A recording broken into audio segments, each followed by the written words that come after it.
we began getting invited to meetings to discuss this. There were various kinds of meetings, okay, back in the summer.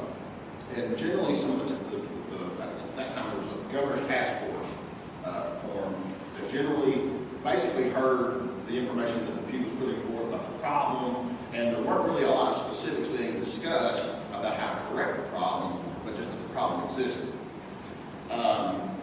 Sometime in the fall, I'm going to say sometime around September, we discovered that a working group, the actual working group that's referenced, had been meeting since March.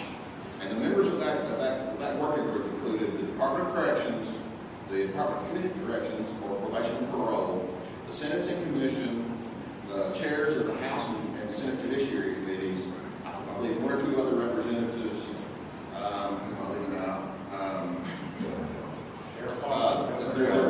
there was one sheriff there, there was a chief of police there, and the Pew.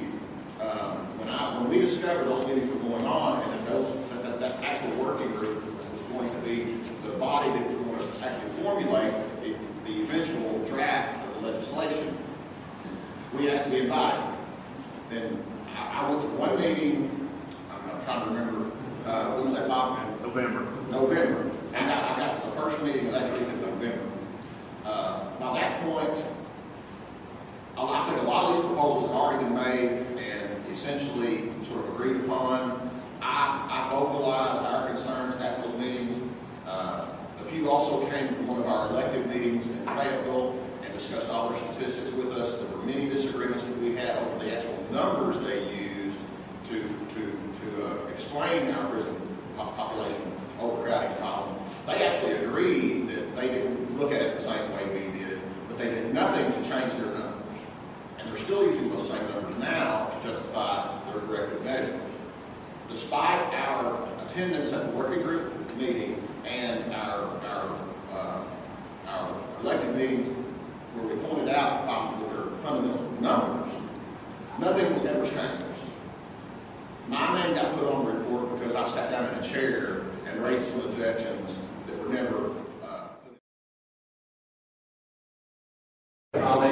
Some of these measures, I think, will inadvertently impact how we deal with violent offenders. That's what it's about. And these Class Y felonies, manufacturing, delivery, methamphetamine, cocaine, and all that, don't tell me those people aren't dangerous, because they have guns, they have a lifestyle, they endanger not only themselves but other people.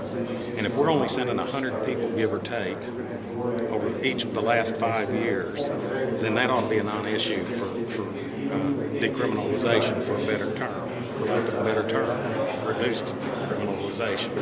It just doesn't, it doesn't work. We can discriminate between the meth cook who's doing it for his own use, the person who's dealing with cocaine, processing it into crack for his own use. We can differentiate.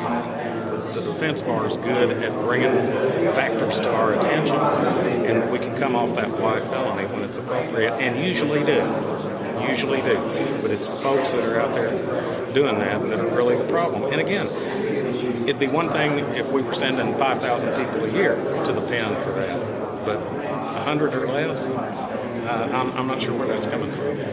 But mainly, we got to keep violent people off the streets. And I think that the governor's office is in agreement with us about that. What about on the other parts, the other objections? Do you get a sense that they're willing to get on the other concerns they are? At least we've got a dialogue going on. I was not a party to the meeting. Robin was, and at least there's some talking going on, and I view that as a hopeful sign. You mentioned about the disrespect of the jury process. Tell me what your feelings again about that. Well, I think that we have truth in sentencing in Arkansas. I have had for 20 years. I've been doing this since we got it, and before.